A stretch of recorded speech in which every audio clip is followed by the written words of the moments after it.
ശമ്പള വർധനവ് നടപ്പിലാക്കണമെന്നാവശ്യപ്പെട്ട് Indian nurses അസോസിയേഷന്റെ നേതൃത്വത്തിൽ കണ്ണൂരിലെ സ്വകാര്യ ആശുപത്രികളിലെ നഴ്സുമാർ നടത്തുന്ന സമരം 7 ദിവസം പിന്നിട്ടു.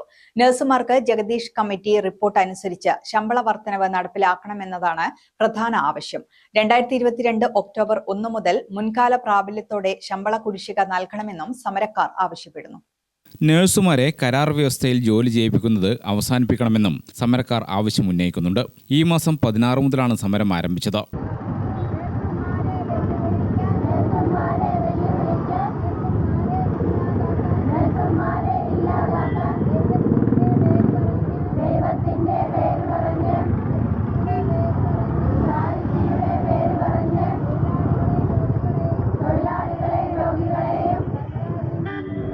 കണ്ണൂരിൽ കൊയിലി ആശുപത്രി, ധനലക്ഷ്മി ആശുപത്രി, തെക്കി ബസാർ ഫാത്തിമ ആശുപത്രി, താവക്കര ആശീർവാദ് ആശുപത്രി, കിംസ് ആശുപത്രി, താണ സ്പെഷ്യാലിറ്റി ആശുപത്രി എന്നീ ആശുപത്രികളിലാണ് സമരം നടക്കുന്നത്. സമരം ആശുപത്രിയുടെ പ്രവർത്തനത്തെ സാരമായി ബാധിച്ചിട്ടുണ്ട്. ഇന്ത്യൻ നഴ്സസ് അസോസിയേഷനിൽ ഇല്ലാത്ത നഴ്സുമാർ ജോലി ചെയ്യുന്നുണ്ട് എന്നതുകൊണ്ട് ആശുപത്രിയുടെ പ്രവർത്തനം ഭാഗികമായി നടക്കുന്നുണ്ട്.